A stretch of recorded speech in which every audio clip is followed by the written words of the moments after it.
Hey there, I'm Sophia. And I'm Jacquis. Welcome to the Nightly from Hatch, a slumber party for pop culture lovers. What's up, Sophia? Nothing much. I have a bit of housekeeping for the listeners before we get started. Yeah. Which is that we just want to remind everyone that you can send us questions in the form of an email or a voice memo to thenightly@hatch.co. And we would also love to hear your goodnights. So if you have a goodnight to yourself or to your loved ones, to the universe, and like to your enemies, record a voice memo of yourself saying goodnight and send it to us. And we'd love to hear it and play it at the end of the episode. And if you're like, what's a good night? How do I do a good night? Simple, easy. You can do something like, hello, this is Jacquis calling from my own pillow fort in the beautiful, sunshiny state of Los Angeles, California. And I wanted to wish a good night to all my enemies because if you're not sleeping well, neither can I. Good night. Exactly. I don't know, something like that. We address our enemies in the pillow fort first. Of course. Because we're good people. I remember I was in like 7th and 8th grade. There was this kid named Brandon, and he was known as the school liar. Like he was or the class liar, I should say. There's always one of those. It was like just lie about everything. Yeah. Like insignificant stuff. So back in my day, there was this brand called FUBU. For us, by us, FUBU. Yeah. And like if you got a FUBU fit, like you were considered cool. Of course. And then, like, he would always try to roast, like, you ain't got no FUBU. And I came to school with my FUBU jersey on one day. And he was like, I got one, too. I got one's better. And then, like, the girls caught on and were like, I don't see no receipts or no nothing from you. Where your FUBU at? Where is it? And, like, he was just the school liar. So much. I know. So many funny things. But he became, like, everybody's enemies. But you kept him close. Kept him close, so you know you can find out what he's lying about, you know what he's talking about, and things like that. Yeah. There's always a liar, and I find it like so funny. I am like, let kids lie. It's funny. Let them lie. Kids lied. We had a liar. You had a liar? Tell me about the liar. I had a liar. The lie that I remember the most was that her dad was like, and if you're listening, I send you literally nothing but love. Her dad was a physical therapist, and we lived in Oregon, and she would lie and say that he did like physical therapy on literally like Michael Jordan and people like that. It's like, well, no, he doesn't, but that's okay. Yeah, he doesn't. Not in Oregon either. They're not here. Yeah, they're not coming to Oregon. That's so funny. I remember, like, I know, like, when I was younger, there were like 2 lies that I would tell that I'm like, as I'm older, I'm like, why did the first one was I would always pretend like I was a year older because I was always the youngest in my class. Okay. Like I graduated high school when I was 17. Yeah. So I was always the youngest in my class, so I would always be like a year older, so I could, because for whatever reason that made me cool. Of course. Did that get complicated later on though? Like, do you know what I mean? Were you like graduating high school being like, wait, guys, by the way? No. I think like, so first of all, kids don't remember anything. Yeah, totally. So like you could be one thing and then like 3 months later, just drop it and nobody will ever. And then like it'll come up again. You can just tell the truth. So eventually, like I changed schools in like 5th or 6th grade. And I think eventually like dropped it. I dropped it. But by high school, like I was how old? You were like, it's okay. Yeah. And then I also, for whatever reason, just thought it was cool to like not be from where I was. And, right. Like, because everybody was from Chicago. So I was like, yeah, man, we're from Detroit. For no reason. For no reason at all. Sometimes it feels good to lie. It does feel good to lie. But then you know what's funny? Guess who like pretty much caught me in the lie? Who? Brandon. Oh my God. Because he was actually from Michigan near Detroit. And then he told his mama, and his mama came like, oh, tell me where you're from. And you're then, like, you know, come on. I couldn't. And adults are like, this little boy ain't from Detroit. Of course. I feel like as a kid, you always have the little things that you're like, for some reason, this will make me like exponentially cooler or whatever. Yeah. And the thing about the kid who lies is that I love that because everyone has one and everyone remembers who it was. Yeah, 100%. I'll say this, that's an amazing conversation starter if you're ever trying to connect with people, being like, did you guys have a weird liar at your school? And everyone will be like, yes, I did. And this is what they told everyone. This is what they told everybody. These are the things they lied about. It's so funny. Sometimes I wish I could just like go back and watch, like just from like a voyeur, just watch like I know things that I used to go through in school. Like we used to roast each other. Mm-hmm. And like we would get, man, I would be ate up for weeks on like this dumbest roast, like, yo, Pepsi head. And I'd be like, God, they got me. And for no reason, just be distraught. And it's so funny. Oh, I know. I do wish I could be like a fly on the wall of myself in like high school or middle school. It'd be so interesting to see. Mm-hmm. It'd be so interesting. You know how you see these memes online about like you could take 1 or 2 pills, and one pill is you get $10 million right now, and the other pill is, or you go back to the age of 10, but keeping all of your knowledge that you've amassed over your life at its current state. And like I always am like, I'm just gonna take the money. I'm gonna take the money and run. Yeah, because I think for a lot of people who think that choice is a dilemma are thinking, all right, yeah, you can have $10 million, but if you know everything that's about to happen, of course, Back to the Future style, you can play the stock market, you can and I'm like, no, but I still got to go and relive, of course, all of that life. Yes. I want to watch for like an hour or so. I don't want to really relive, first of all. Yeah. Second of all, it's like, given the things I know, I don't think that if I went back to like 10 years old, given the things I know, I would not be able to amass $10 million by now. Like, it would not be.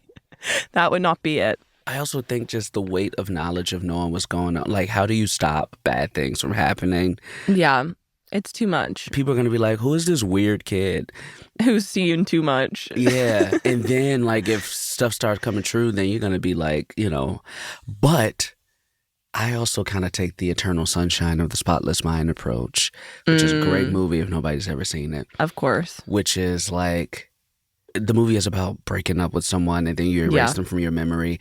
And yeah, you can erase all the bad parts, but then once you start getting into the good parts of the like really special things that you just want to hold on to as a part of yourself, as a part of your soul, even just going back through life, like one little thing could change so much. I know. And then I'm like, then I wouldn't like meet this person and I wouldn't have these moments and I wouldn't feel this love and feel all of this.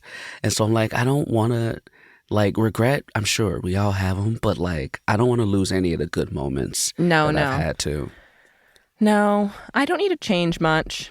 If I could change one thing, I would change the Cubs not winning in 2003. I would tell Steve Bartman, don't go to the game, bro. Don't go to the game, which only means something to 15 people listening, but those 15 people, a little more. they know what I'm talking about. You change that though, and like it like literally like irrevocably changes like the rest of the fabric of your life. Yeah, it changes the entire course of my life. Yeah. Little did you know. Yeah. Okay, well, speaking of things that we hate, we could also talk about things that we're grateful for, huh? I love that. I love a grateful conversation. Me too. And so tonight we're going to do something a little refreshing, one of my favorite segments, which is the airing of our gratitudes. Do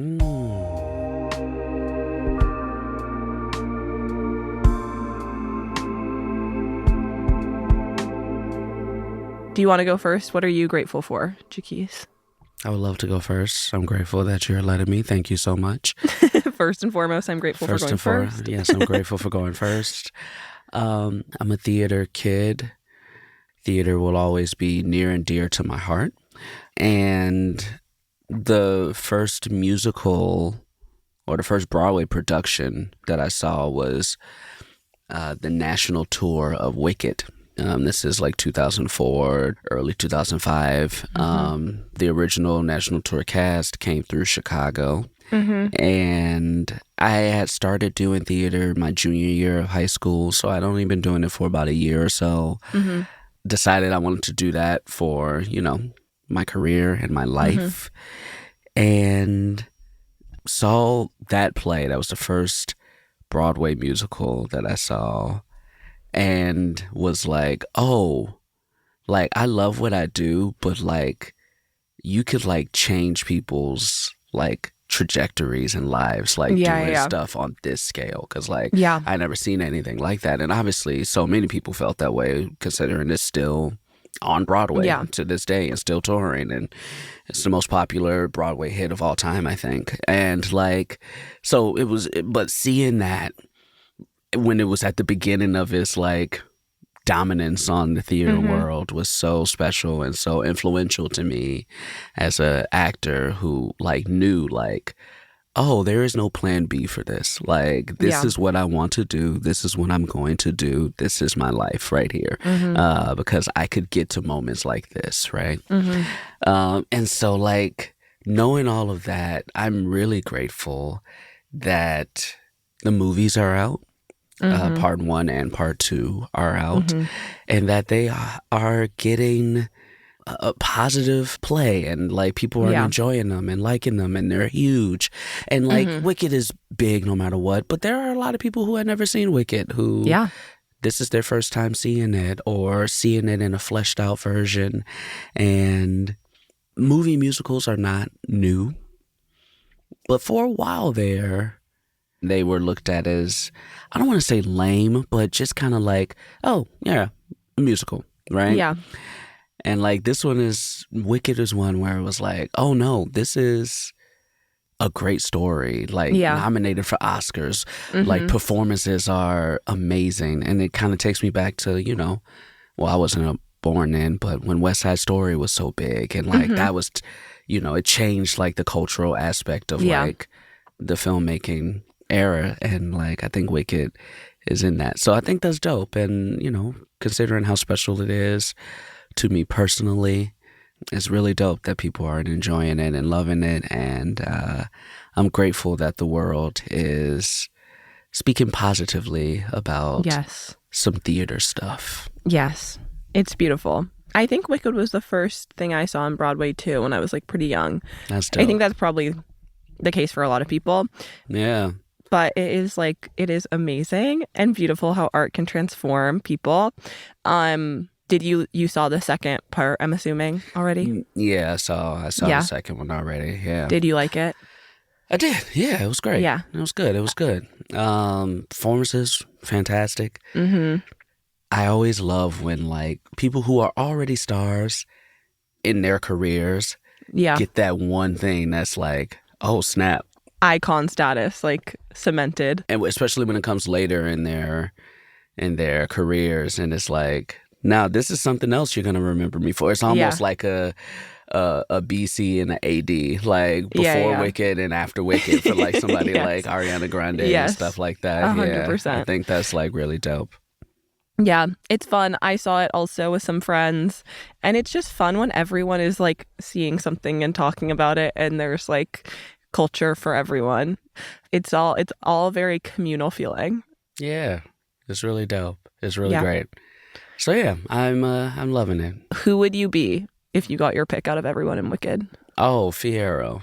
Okay, of course, easy. Of course. That's it. But I like really love. So like the first Fiyero I ever saw was Black Man. Okay, period. So like, for me, Fiero's always been black. Yeah, you're like, that's me. Yeah. And Jonathan Bailey is fantastic. Of course. Now, if it was somebody who like wasn't Fiero, there aren't many like, male parts in a movie, which I think is great. Fiyero or the Wizard, kind of, are your options. Yeah, like I don't want to be Bach. Yeah, well, no one wants to be Bach. Nobody wants to be Bach. Yeah, I guess Dr. Dillerman in the play. True. Is has a fun part, small part, but like a little fun. That's real. In the movie, he's just a goat. Yeah, he's just a goat. Peter Dinklage, I think. Yeah, yes. Voices him. Yeah. But no, Fierro, Of course. leading role ego over here. Gotta have it. Yeah. But that's what I'm grateful for. But I gotta pass the grateful baton on to you. So yeah. Okay. Mine is different. Mine is simple. Mine is candles. I'm grateful for candles. Heck yes. I Yes. love, well, okay, here's my thing with candles. Obviously, we all love scented candles. It's amazing. If you have a good scented candle, go off. And I actually am in a place where I'm like, I need a good scented candle. However, I feel that what I love the most right now, and I feel like I've just realized you can do, is like just buy big cylinder candles basically. And like at night when I'm reading or watching something or whatever, I just have my like 2 candles lit in my living room, and it's like the most beautiful vibe ever. It's like so stunning. And it really is like, look, this is the OG light source for a reason. And it really improves my mood, and it makes me happy. And yeah, I just love candles. I do too. I'm with you. I love a candle. Yeah. I have a lot. I buy candles like a lot, and like I'll get candles from other cities. Like if I'm like out and I'm like shopping or looking at souvenirs and I see a candle and I smell it and it smells good, I'll buy it and just bring it home. Of course. Yeah, there's something about like I have a butterscotch candle right now that I'm burning through, and it smells so good. Yeah. And it's just like, it just makes the whole room smell good. Yeah. And the flickering of the lights is perfect for everything. It's perfect for reading. TV is perfect for booty duty. It's perfect for everything. It really is. Could do. This is a great thing to be grateful for. Thank you. I when Bath and Body Works does their like special on the big fat candles, I always go get like 2 or 3.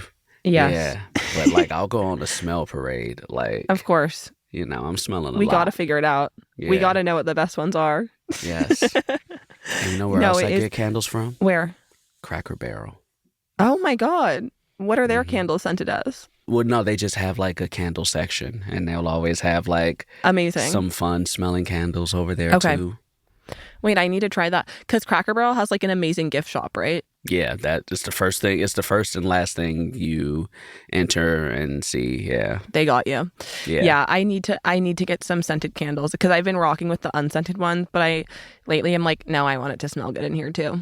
But yes, I really just like, I think I spent so long just having scented candles that I was like, wait, I can buy like a pack of huge candles that are the same price as like one scented candle, and it can just astronomically increase the vibes in here in a positive just way. For light. Yeah. Yeah. Do you have a favorite scent that you know of?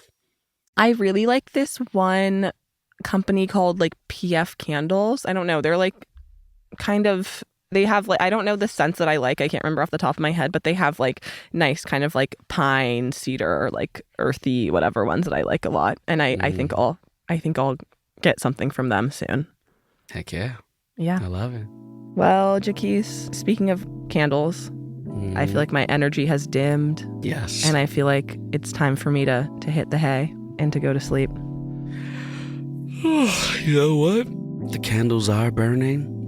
The crackle of the fire is sounding good. I'm going to go ahead and put that on my hatch and shut it on down here in the pillow fort. So I'll talk to you next time. Good night, Sophia. Good night, Jacquis.